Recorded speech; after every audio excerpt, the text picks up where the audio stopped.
Hi guys, this is Sandra Ayan, your home care provider again. I just got off of a conference call that they had. The union had a conference call and they had some information there that I already knew. But one of the things, like I mentioned, as soon as I find this information out, I reach out and I tell you guys. And part of the reason that I hadn't brought this up in a video is because I wanted to get confirmation, and I finally got confirmation. During the call, there was a lot of questions. And of course, I pressed 0, but for some reason, I didn't get through. But that's okay, because it doesn't matter, because I get my information from reliable sources as well. So I'm okay. So I've known for a while that timesheets are going to be mandatory. I know since March that timesheets were going to be mandatory as of January 2020. Okay. But this time, and this is basically like for LA County, timesheets they're going to start a pilot in January. What a pilot is a test, and it's also, they want to see what the success of that pilot is. So in July, they're going to start, and I don't want to say they're going to start because I really don't know who it is that's going to start doing this. I guess the union's going to be more involved in trying to get members signed up and registered so that they don't, the providers and the recipients don't make a mistake. That way, when it becomes mandatory in January, you already know what you're doing as a provider and a recipient. In my very first video that I did on electronic timesheets, I told you guys that I do not like electronic timesheets because they didn't benefit me, because I don't feel like waiting for someone to approve. You know, I'm going to turn in my timesheet electronically, and then they're going to take their time, basically, because it's not their money. Majority of the recipients will take their time and say, oh, yeah, when I get to it. You know, and at least this way I know that my timesheet's signed, and now it's my responsibility to mail it in. My paper timesheet is signed, and it's my responsibility to mail it in because it's my money. That's how I get paid, right? So that was one of the reasons why I said I didn't like electronic timesheets. I also said that electronic timesheets are beneficial to some people that, for example, take care of their grandparents, and if their grandparents give them, you know, the ability to approve their timesheets, then that's fine too.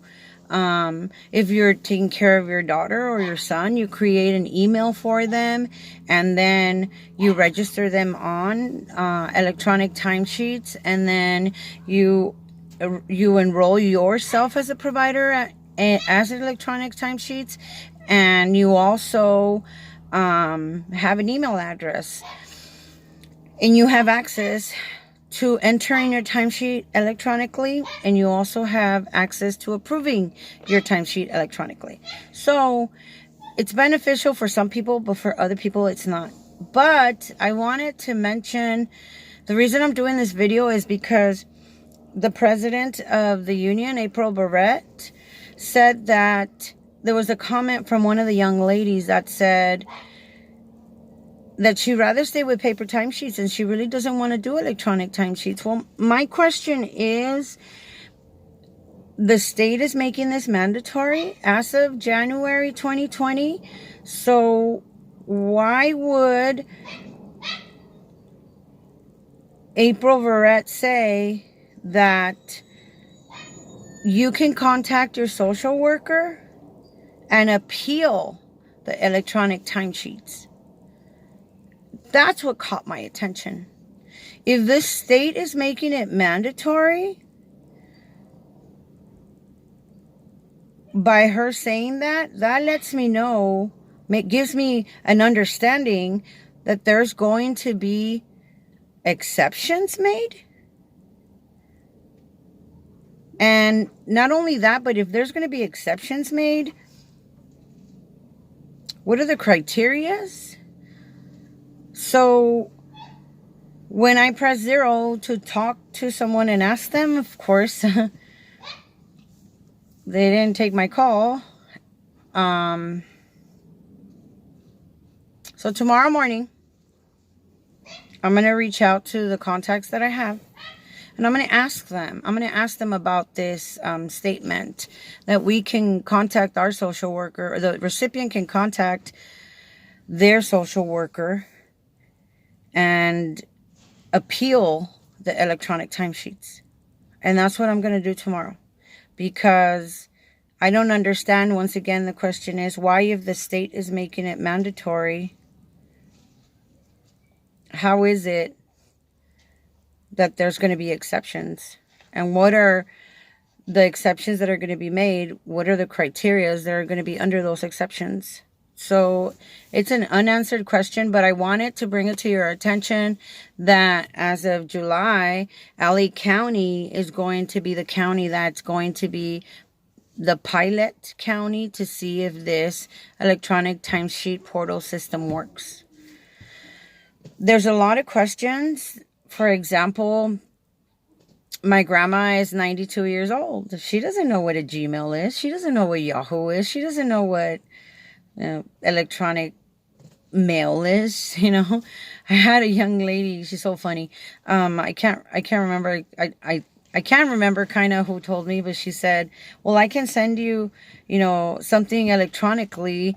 And her uncle or something said, well, why don't you just send it to me electronically, sweetie, and I'll receive it here at the house. You see what I'm talking about? Our elderly people, our elders don't understand what that is. I do. My son, my 13-year-old son, knows more about a telephone than I do. Excuse me.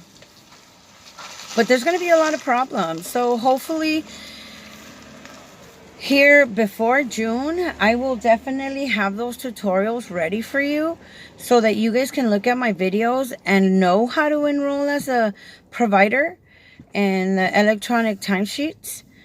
And also, I'm gonna tell you more or less, because the process is the same. You need a lot of vital information when you're enrolling as a provider. You need your first, your last name, your provider ID number. You need the last 4 of your social security number. You need your date of birth. You need to answer 3 security questions. You need to have an email where they're going to send you a email verifying that this is who you are, and then you click on that link, and then you're finally enrolled as a provider. And the process is the same for a recipient. You're going to need an email for the recipient. You're going to need their name, their last name, their date of birth, the last 4 numbers of their social security number. They're going to need, of course, the email address. You're going to have to create 3 security questions. And then they'll send them an email, and then they'll open up their email, they'll click on the link, and then they log in with their username and their password, which you also have to create, and then they're enrolled in an electronic system as a recipient, and the case gets joined. You and the provider get joined. The provider and the recipient get joined. So it's it's a process, okay? But I wanted to show you guys step by step how it's done, because to someone that doesn't understand or I know how to use computers, but I'm not like super smart on them, and and do graphics like my son's TikTok. That boy's got skill. I look at his TikTok videos and I'm like, whoa, okay. But I don't know. I'm not that savvy, but I can only imagine our elderly who are only concerned with being taken care of and not necessarily logging into a computer. Okay, well, and approving your timesheets. Okay, well, what about the people that don't have computers? What about the people that don't have cell phones? Okay, here's one even better. What about the people that do have a cell phone? Because a lot of them go get your Obama cell phones. I tried a couple of Obama cell phones, and let me tell you, it was horrible. The speed on the Obama cell phone is terrible. It took forever to log in. They already don't have patience. If the screen doesn't pop up, they're like, well, something went wrong. Then they're going to press and it's just, it's a lot. It's a lot for these people. So tomorrow morning, I'm going to get up in the morning and my first phone call is going to be to a couple of people. I'm going to make a few phone calls to a few people that I'm going to ask, is this true? Is it true that we can appeal our paper timesheets? And if it is true, what is the criteria behind it? What do we have to qualify under? Because if I can stay with my paper timesheets, I'm staying with my paper timesheets. I'd rather have my paper timesheets than the electronic timesheets. And I've already told you guys why. And I just told that to my recipient right now. I don't want to sit here and wonder if you had time to approve my timesheet or not. Bottom line, that's my money. I'm already paid 25 days late. Okay, because I worked 15 and I had to work 10. I had to wait 10 to get paid. So what? With the electronic system, we're gonna save 4 days of mail. Whoop-de-doo. I'm still backed up 21 days being paid. So I don't know. But I'll make a video and I'll let you guys know when I find out about this appeal for electronic timesheets to remain on paper timesheets. I wanted to share this with you guys. So comment, like, subscribe, tell me whatever you want to tell me. And as soon as I get more information, I'll bring more information to you guys. But that's what I found out today that I thought was quite interesting. Besides, yeah, let me just keep that to myself because, wow. Anyways, have a good day. Now I'm going to do it in Spanish.